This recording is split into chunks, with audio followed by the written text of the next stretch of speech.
శ్రీ లలిత సహస్రనామం స్తోత్రం. ఓం ఐం హ్రీం శ్రీం శ్రీమాత్రే నమః. ఓం ఐం హ్రీం శ్రీం శ్రీమాత్రే నమః. ఓం ఐం హ్రీం శ్రీం శ్రీమాత్రే నమః.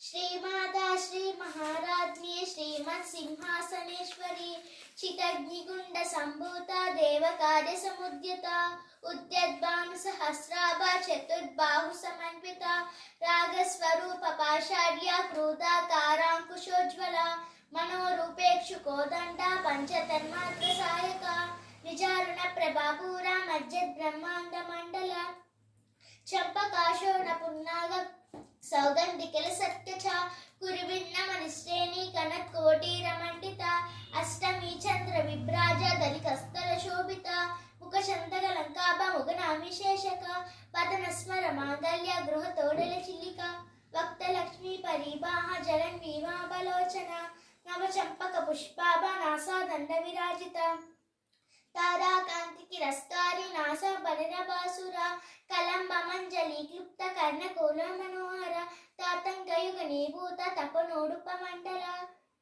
పద్మరాగ శిరాదర్శ పరిపాదికరోల పూహు నవ విద్రుమ బింబశ్రీ యత్క రిదనచ్చద శుద్ధ విద్యాంకురాకార ద్విజ పంక్తి ద్వయోజ్వల కర్పూర వీటికామోద సమాకర్ష దిగంధర